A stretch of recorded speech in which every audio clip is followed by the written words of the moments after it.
দশম শ্রেণী 4.2 2 নাম্বার একটা সমাধান করব x এর মান নির্ণয় করতে বলছে। জাস্ট খালি আমাদের এখান থেকে যে ডাকটা আছে এই ডাক থেকে আমাদের x এর মানটা বের করতে হবে।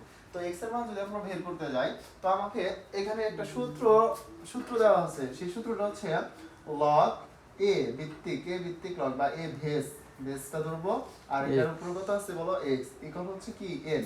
তাহলে এখানে আমরা x টা এখানে লিখতে পারি আর এই পাশে এটা দেখো এই পাশে যাবে মানে এটা সমান সমান এটা মানে a সমান x সমান সমান হচ্ছে কি হবে জানো a হয়ে যাবে আর এইটার উপরে কি থাকবে পাওয়ার হচ্ছে n থাকবে।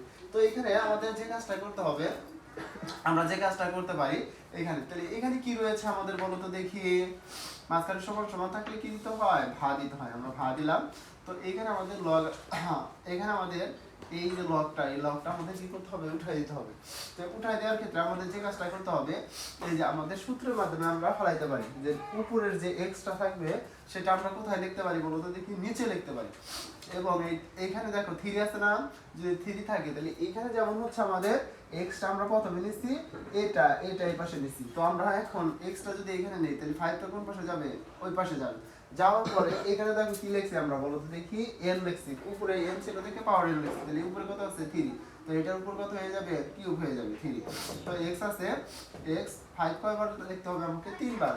এই যে 5 গুণন 5 গুণন হচ্ছে কত 5 এই সবগুলো যখন গুণ করব 100 কত হয়ে যাবে 25।